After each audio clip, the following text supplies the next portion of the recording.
வணக்கம்.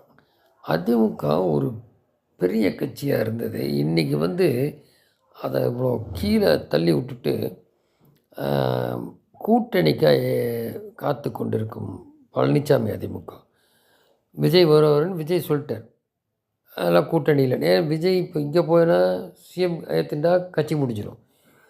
இவ்வளோ நாள் இருந்த ஏடிஎம்கே விஜய சிஎம்மாக ஏற்றுக்க முடியாது. கரெக்டு தானே?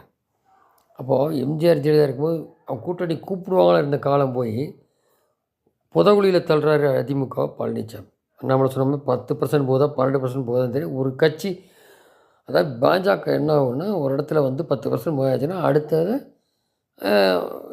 ஒரு ஆட்சி அதிகாரம் இப்படித்தான் திரிபுராவில் வந்தது 2%லேருந்து இப்போ ஒரிசாவில் வந்திருக்காங்க.